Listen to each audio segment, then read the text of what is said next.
हो सकता है आप मेरी वीडियोस नहीं देख पा रहे हो। इसकी वजह मेरी वीडियोस पर लगने वाला बैन है। इस सूरत में आप या तो वीपीएन इस्तेमाल कर सकते हैं या फिर अपना कंट्री चेंज करके कोई भी और कंट्री कर दें, तो आपको मेरा चैनल पेज और मेरी तमाम वीडियोस दिखाई देने लगेंगी।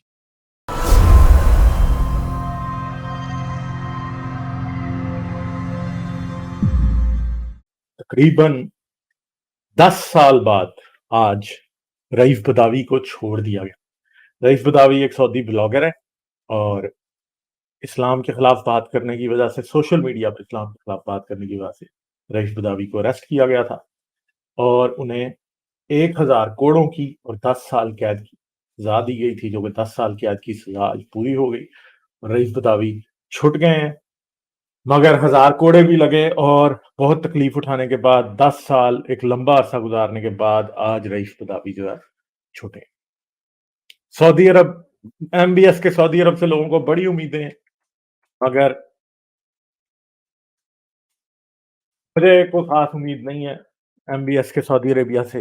एमबीएस का सऊदी अरेबिया भी जो डिसिडेंट्स हैं उनके लिए उतना ही खतरनाक है जितना जो है ना जितना पहले किसी के ऊपर होता है। ठीक है जी। तो ये जरा न्यूज क्लिपिंग को देखते हैं जो कि अल जजीरा ने दी है रईस बदावी की रिलीज से रिलेटेड।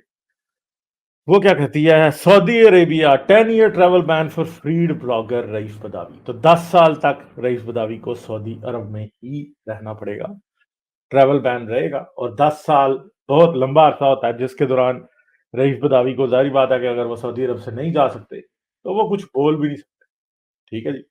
बहुत मुश्किल है ये बात कि रिलीज तो कर दिया, मगर रिलीज भी ऐसा हुआ है कि ये बंदा फिलहाल तो नहीं बोल सकता। ठीक है।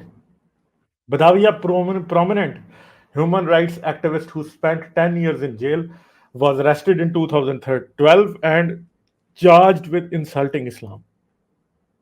Saudi Arabia has confirmed a 10-year travel ban for freed blogger and activist Raif Badawi, who has become a symbol of freedom of expression around the world.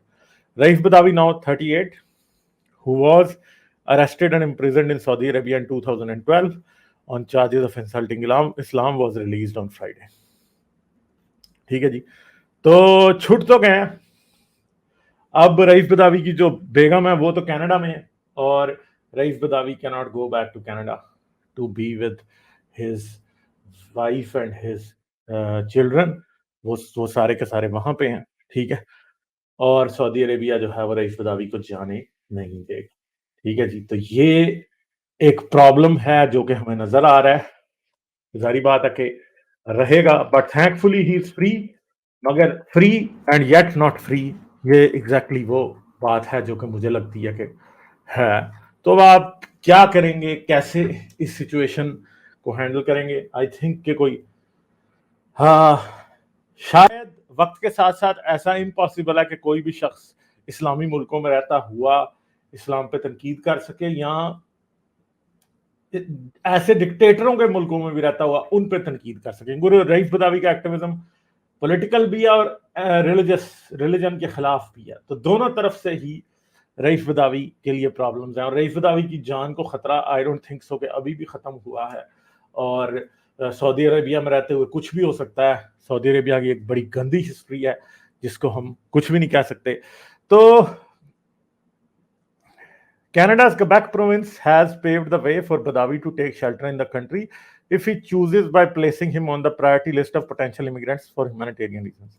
Finally, Quebec Premier Francois Legault tweeted on Friday about his release, adding, "I keep thinking about the children who will finally see their father." Known for his writings in support of freedom of expression, the blogger won the 2014 Reporters Without Borders in the Net Citizen category. तो ये award मिला था। He was also awarded the Sakharov Prize for Freedom by European Parliament in 2015. US President Joe Biden administration has taken a tough stance over Saudi Arabia's human rights record, which came under intense scrutiny after the October 2018 murder of prominent Saudi journalist Jamal Khashoggi in the kingdom's Istanbul consulate. तो ये चीजें तो हैं। इसी वजह से मैं ये भी कह रहा हूं कि रईफ बदावी की जिंदगी को अभी भी खतरा है सऊदी अरेबिया में। आई डोंट थिंक सो कि he can be safe, he can be considered safe, मगर सारी बात है कि इन चीज़ों को वक्त लगेगा। ठीक है जी, लाइक शेयर और सब्सक्राइब करना मत भूलें। इसके साथ साथ आप मेरे चैनल को पेट्रियन पर सपोर्ट कर सकते हैं। पेट्रियन का लिंक वीडियो की डिस्क्रिप्शन में है।